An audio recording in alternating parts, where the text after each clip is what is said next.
great. It's wonderful to be here today. Thank you, everyone. I'm so excited to have a special guest here, Carolyn Vallejos, who is the head of the lower school at New Garden Friends School, which is a Quaker school in North Carolina. And Carolyn is the head of the lower school and has been doing, and also a mom of three. And you've been doing a hybrid model. Has it been for this whole school year, Carolyn? Yeah, so we reopened in August, and students could either come in person or they could choose to be remote. And we had a high number of students participating in remote learning. We started out with about 40% of our students remote and about 60% in person. And we've had a slight shift, more towards in person as the year has gone. They have different reentry points. Great. Wow. Okay. Well, we are here. Most of, the people today and our listeners will be in in Oregon, and some schools have been going back a little bit longer in a hybrid model, and some schools are just starting. So thank you so much. I know there's a lot of questions just about juggling the reality in a hybrid model, and also just about supporting our students and ourselves with anxieties around going back. So thank you so much for being here today. And I know you shared that you had prepared some slides, so I'll just hand it over to you. And again, just thank you so much for being here during this important Wonderful. time. I'm going to go ahead and share my screen. And I just have a few slides for you just to help keep me focused. So Megan already shared a little bit about me. And I am head of lower school at New Garden Friends School. Prior to that, I was an elementary school teacher. Here's a picture of me with my kiddos.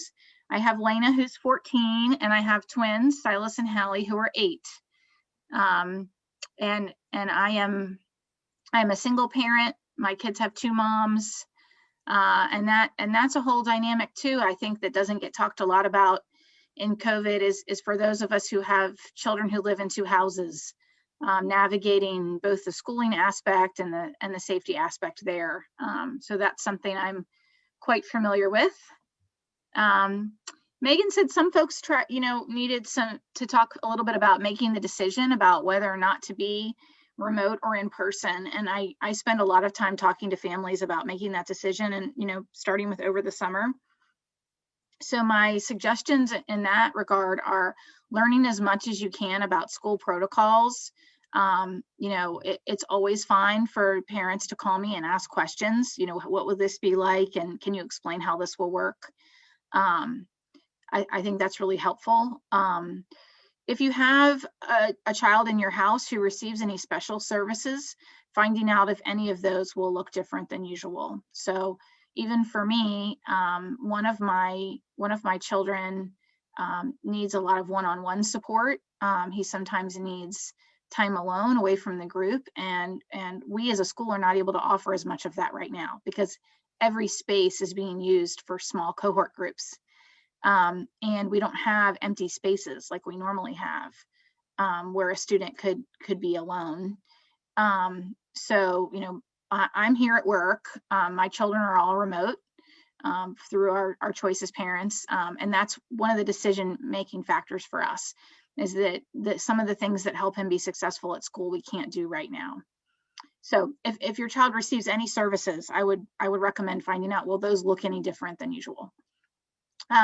If you co-parent with someone who doesn't live with you, communicating with them, that's been both a challenge, and I think, long-term, we've really improved our communication skills. Each time the school has a re-entry date, we've scheduled a conversation instead of, usually we communicate via text, and we've scheduled a conversation. Sometimes it's by phone, sometimes it's in person. We don't usually do that. We don't usually do that about anything. So the communication has been huge, and really hearing what both people are concerned about and willing to take on in terms of making it possible. Obviously weighing the pros and cons. Is it even possible to continue remote learning if you're making that decision? For some people, it's not. Some people, their work demands, or the mental health demands, or whatever, it's just not possible. For us, I'm here in person at work. My former partner is able to work remotely, and my head of school, my boss, allows me to work remotely 1 day a week, which helps take a little bit of the burden off the other parent, and also allows the custody schedule to flow really smoothly. On a day when they're already usually with me, they don't have to switch back over there just for the school day. So some people, it's not possible, and figuring that out, I think, is important. And then again, just figuring out how your child will adjust to school protocols. For 2 of mine, I think they would be fine and they could adjust. And then for 1 of mine, the increased rigidity of safety protocols, for a child who craves a lot of control and has trouble being told what to do, I think might exacerbate some behavior issues at school. So that's been a decision-making element for us. Megan said it'd be helpful to talk about some tips for returning to school. So knowing the protocols, and then being able to familiarize your child with what drop-off would be like. I'm in a school that's a really small community, and in most times, parents, especially of younger children, walk the children in, spend time, helping them at their cubby and things like that. And we're not allowing that this year. So helping children know about that.